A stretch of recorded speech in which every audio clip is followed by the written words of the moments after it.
It is a subject many rather shy away from, a morally incorrect talk to advance in public, not to mention controlled platforms like television.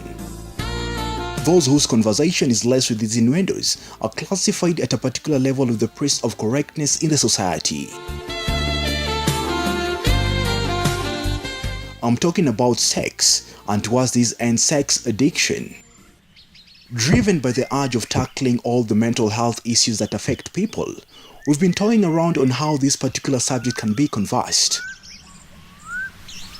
Our entry point being our considered investigation and assessment that indeed sexual addiction can be a major mental health issue. Many are suffering, and certainly most of them are enduring the suffering in silence. And in our endeavor to break this silence, we meet one Titus Mwangai, who confesses having walked through this murky journey. Nilikuwa most of the times naingia tu kwa clubs, joint za zenye ziko na maybe prostitute. It all began when he joined college. Msee akisema ako na bash, si ndo tutawatafuta. Wanaenda, wanatuchapa, wanatupatia ile pesa wao watatupatia. Ama maybe wale masonko hivi wanakuja kama place kama Ngara. That time I was staying in Ngara. The obsessive drive of wanting it again and again cost me many things, Mwangi narrates. Kuna mtu maybe ulikuwa unapata amekupatia kazi, maybe umfanyie na kuambia nilete saa 8, anakuchapa kama dhao. Nikitoka tu 5 hivi, nilikuwa tunakimbia huko. To prove that he's not an addict. Maurice Madheka is a city sexologist, and we spoke to him about what could be the medical condition associated with Mwangi's addiction. Madheka argues that it is difficult to distinguish sexual addiction from a high sex drive.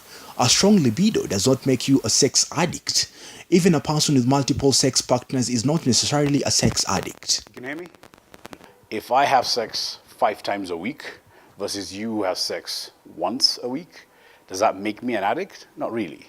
Maybe you're not in a setting to have as much sex as I do. Maybe you don't have a partner or partners. But in my opinion, a lot of people who are deemed sex addicts are not sex addicts. They're just people whose bodies are more optimal, or they're more encouraged based on their socialization to want to endeavor to have sex. As is true with virtually any other mental health diagnosis, there is no one test that definitively indicates that someone has a sexual addiction. Some activities associated with sexual addiction may include masturbation, having many sexual partners, persistently watching adult movies, practicing unsafe sex, and even practicing prostitution. My husband locks himself in the bathroom, and I can hear that he's actually watching a video that is based on pornography. And he does this like 5 times a day. Then that guy has a condition. Is he a sex addict? Yes. The support of friends and family is crucial for a person with any addiction. Sexual addiction, due to its behavioral nature, can be difficult for others to understand and tolerate. Madhi ajui, maparents wajui, manko zangu wajui, lakini wanaona maybe niko na kama hatred kwa kila mtu. Pia wao bado hiyo hatred bado niko nayo kabisa, na siwezi kuambia mbona, yani hiyo chuki iko ndani yangu. People with sex addiction may deny there is a problem. Treatment may help, but without treatment, it may get worse. And for him to have this particular addiction. Madheka, who has been in the business of sexuology for over a decade and a half now, argues that there is need for sensitization on sexual character. We demonize sex, which should not be the case. It would be better if people actually understood human sexual behavior. Then we'll be in a better place to ask some of these questions. Titus Mwangai, now on a recovery path, now spends most of his time impacting positively on youths. Niko na group hii ujita Kirinyaga Environment Network. Si vile ufanya, tuna organize youth forums.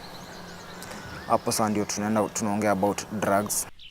Sex addiction is a real problem suffered quietly by many, and it is important not to throw caution to the wind by assuming this is only a problem in the Western world. Onyango, reporting for Talk Health on KUTV, Nairobi.